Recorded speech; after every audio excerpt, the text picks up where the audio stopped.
Hello and welcome to Off My Shelves, and in this episode we're going to be looking at Absolute Wonder Woman by Brian Azzarello and Cliff Chiang, and we will get underway. So Wonder Woman by Brian Azzarello and Cliff Chiang is almost like a total reinvention and redefinition really of Wonder Woman. But before we get too far into that, we look at the build of these two wonderful books essentially. They are absolute editions, so they both come in their own slipcase with full-scale Cliff Chiang wraparound art on the front and on the back of both. And then the books themselves actually have full-scale art on again, no dust jackets at all, but full covers, and these are actually covers from the individual issues when they were released. And yeah, absolutely wonderfully designed books, no issue whatsoever. The binding, as ever, for the most part anyway, with Absolute Editions is absolutely perfect. There's nothing to worry about at all. Really good end pages as well, but in general the books are just really well made. The quality of the book, the quality of the paper, and the size and scale is obviously always the biggest draw for me. And when it comes to a series like Wonder Woman with an artist like Cliff Chiang on board, you really want it in a big oversized format, because his art is always so dynamic and beautiful and just really inviting to the eye, really, I think. The Absolute come in two separate volumes, and this collects everything for the Brian Azzarello Cliff Chiang run, really. It does come in an omnibus format as well as trade paperbacks, standard size hardcovers. Either way, for me, the Absolute edition was the best edition to get. This is part of the new 52 run, so it was part of this wave in DC where they were redefining and reinventing their characters. Over the years, I've read a lot of Wonder Woman comics, and I've revisited the character on and off as part of the JLA, as in this series, in that series, in Elseworld Days, in loads of different formats. And she's always been a character that I've always kind of liked, but I've never been fully enthralled or invested by until this run.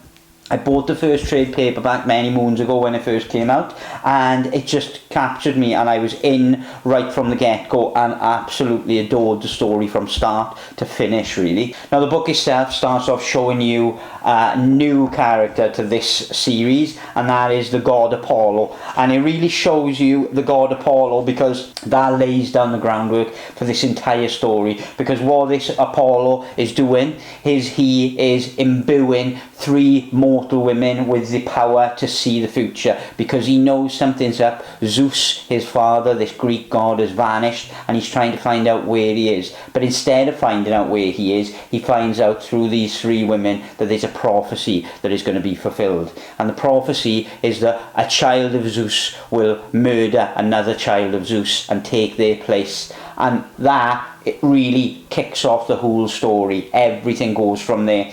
So quite early on you're introduced to Wonder Woman, and Wonder Woman is not the same Wonder Woman as you may be accustomed. She can't fly, she's still getting to grips with some of her powers, but knows some others inside and out as well. The fact that this is a new 52 run, it's starting from scratch, so it's laying down the groundwork for this character, really. But again, like all of the new 52 runs, they don't start fully at the bottom run, and what they tended to do more than anything is redefine the character. And crucially in this, they redefine Wonder Woman's origin. Pretty much straight away in the first few issues, you get the understanding that Wonder Woman is in fact not made of clay on Paradise Island, as legends have had it over the years. She is actually one of the children of Zeus, the Greek god Zeus.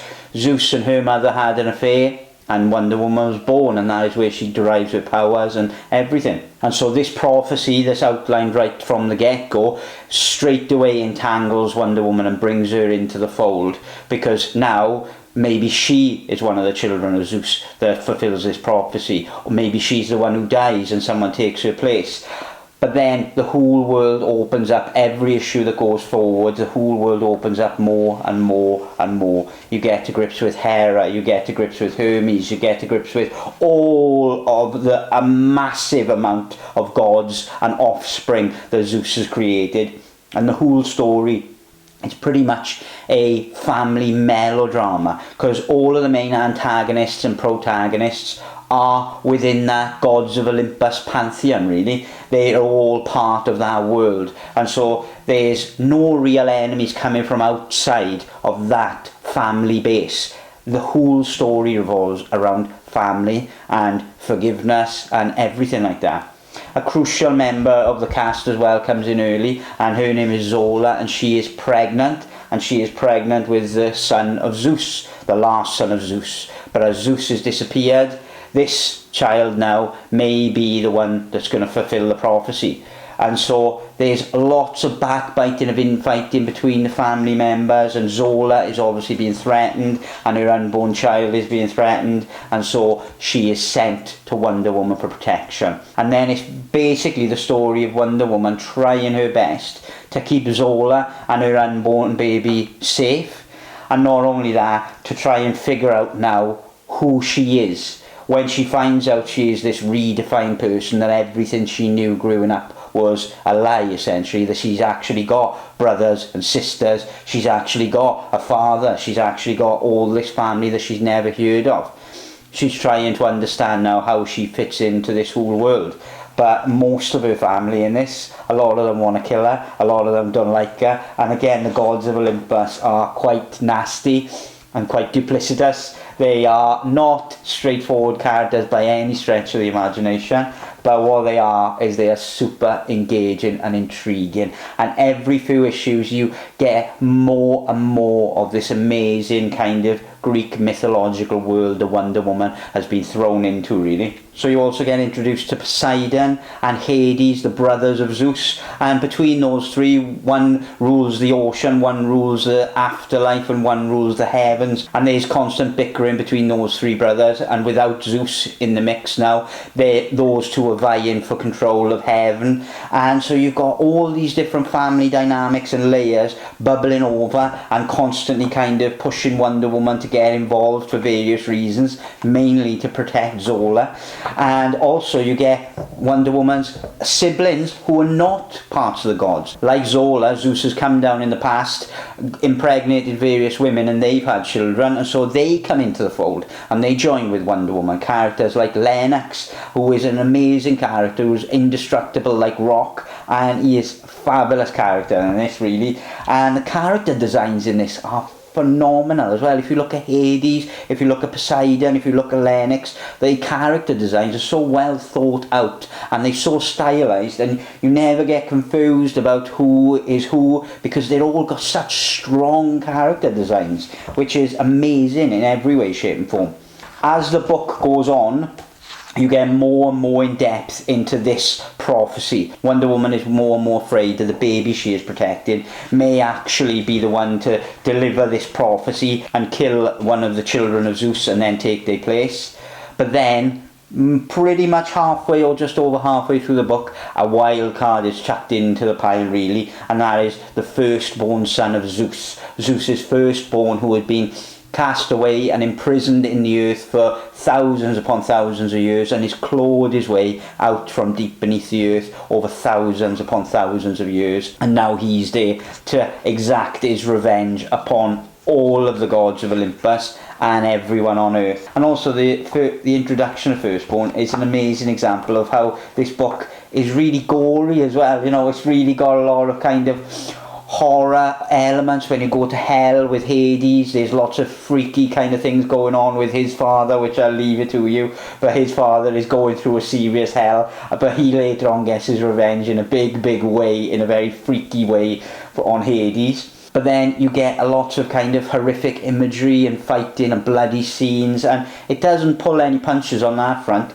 It's quite cartoony in its depiction of the world, but then it is quite violent in certain parts as well, but it flows really well. Also, the new gods in the DC universe, Orion and the High Father and all that, get involved in this because they get wind of this prophecy, and they find the prophecy is also foretelling the end of the world. So it's not just the offspring of Zeus that's going to murder another. If that happens, it means the end of everything, really. And so it raises the stakes again.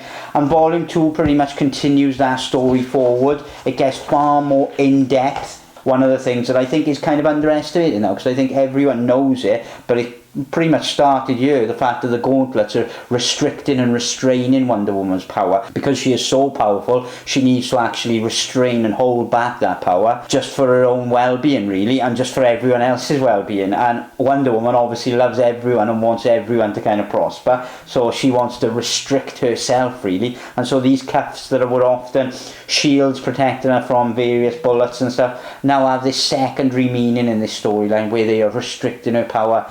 But then it's great when she takes the gauntlets off and just lets loose as kind of this hyper super Wonder Woman, and that's really well done, to be fair. So Volume 2 just continues building and building upon the groundwork of Volume 1 really, pushing the story to even bigger, larger scale battles, raising the stakes higher, and again pushing Firstborn to be a stronger and stronger adversary, and pushing Wonder Woman to kind of be an equally strong adversary to him. And so yeah, it's an amazing read, and if you haven't read a Wonder Woman book before, then this is honestly a perfect starting point for Wonder Woman. Even though they've kind of taken back and put away some of the things they introduced in the New 52 run of Wonder Woman, it still is such a wonderful storyline, and it's all so condensed and captured in around 36 or so issues, and so well paced, well drawn, well laid out. It's really an excellent read on every level, to be fair. So I hope you enjoyed having a look at Wonder Woman by Brian Azzarello and Cliff Chiang, and I will catch you on the next one.